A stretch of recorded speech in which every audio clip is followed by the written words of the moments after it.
আসসালামু আলাইকুম। অন্য কোনো মানুষের জন্য যদি নিজের জীবনের কোনো বড় কোনো ডিসিশন নিতে চান, তাহলে আগে ভাববেন আপনি কে? কোন মানুষটার জন্য আপনি আপনার জীবনে ভুল ডিসিশন নিতে যাচ্ছেন? সেই মানুষটা আপনার জীবনে কতটুকু মূল্যবান? আর সবথেকে বেশি ইম্পর্ট্যান্ট যেটা, সেটা হলো ওই মানুষটার জীবনে আপনি কতটা ইম্পর্ট্যান্ট? যে মানুষটার জন্য লাইফে সবথেকে বড় ভুল ডিসিশন নিতে যাচ্ছেন, সেই মানুষটা আদৌ আপনার গ্রহণযোগ্য কিনা? আদৌ আপনাকে নিয়ে চিন্তা করে কিনা?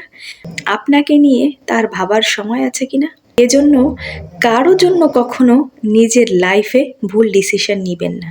কারণ আপনার লাইফ আপনার জন্য খুবই ইম্পর্ট্যান্ট, আর আপনার সাথে জড়িত থাকা মানুষগুলোর জন্য ইম্পর্ট্যান্ট। কখনো অন্যের জন্য নিজের জীবনকে ক্ষতির মুখে ফেলবেন না। কারণ যেই মানুষটার জন্য আপনি আপনার জীবনের ক্ষতি করবেন, সেই মানুষটা কিন্তু আপনাকে ছাড়াই ভালো থাকবে, আপনাকে ছাড়া ভালো থাকতে শিখে যাবে। কিন্তু আপনি অগত্যাই আপনার জীবনটাকে শেষ করে দিতে যাচ্ছেন।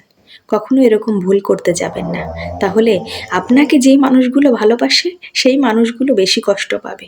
ধন্যবাদ সবাইকে। আসসালামু আলাইকুম ওয়া রাহমাতুল্লাহি ওয়া বারাকাতুহু।